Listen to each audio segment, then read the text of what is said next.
Un caractère de l'écriture braille est formé de points obtenus en piquant une feuille de papier à travers au moins un des 6 trous de la grille ci-dessous. Question: combien y a-t-il de caractères distincts possibles? Pour ceux qui s'y connaissent en analyse combinatoire, voici 2 méthodes très rapides et pour les autres suivra une 3e méthode. Le nombre de possibilités d'obtenir ainsi un caractère, c'est le nombre de combinaisons des 6 trous pris 1 à 1, on pique un seul trou, plus le nombre de combinaisons des 6 trous pris 2 à 2, plus etc., jusque plus le nombre de combinaisons des 6 trous pris 6 à 6. Donc nous obtenons ce calcul-là, qui mène de suite vers cette addition-là, et finalement nous obtenons comme somme 63.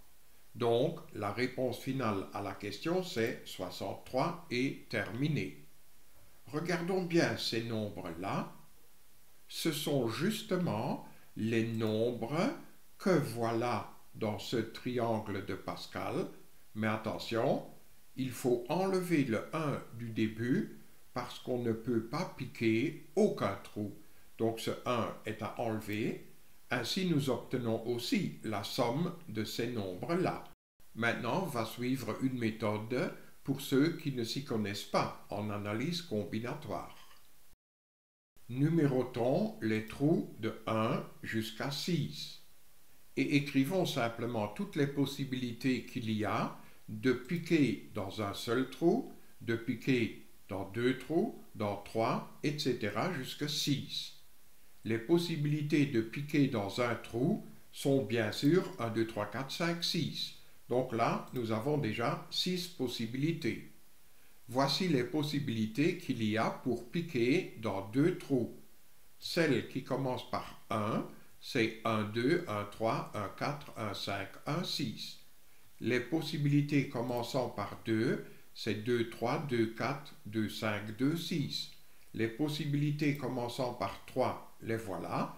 Commençant par 4, il n'y a que ces deux-là. Commençant par 5, il n'y a que 5, 6. Donc, voici 15 possibilités qui viennent s'ajouter à ces 6-là. Regardons maintenant toutes les possibilités qu'il y a de piquer dans 3 trous. Nous avons celle commençant par 1, celle commençant par 2, celle commençant par 3 et celle commençant par 4.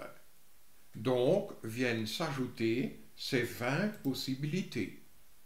Et ainsi de suite pour 4 trous, 5 trous, 6 trous.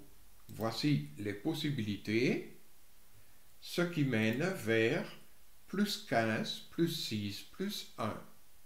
Cette addition donne comme résultat 63 et par conséquent, encore une fois, 63 est la réponse finale à la question posée.